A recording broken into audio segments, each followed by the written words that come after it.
Latest chika, usap-usapan ngayon ang bagong look ng primetime king na si Donnie Pangilinan. Bagong taon, bagong Donnie.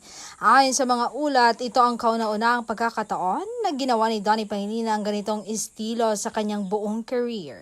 He's never done this before. Narito ang mga detalye sa likod ng kanyang transformation.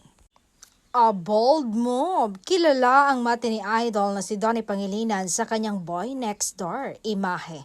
Kaya naman ikinagulat ng marami ang kanyang matapang na pagbabago. The transformation is real. Bagamat wala pang formal na detalye sa particular na hairstyle o style na sinasabing bahagi ito ng isang bagong passion project o character na gagampanan niya.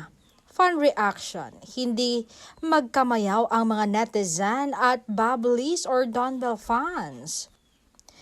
Sa pag-share ng kanyang mga bagong larawan na nagsasabing matured at edgy na ang vibe ng aktor. Beyond the looks, naniniwalang marami na ang pagbabagong ito ay simbolo ng pag-evolve ni Donnie bilang isang seryosong aktor sa industriya.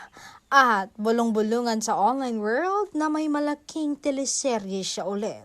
Kayo, ano ang masasabi nyo sa bagong look ni Donnie? Bagay ba?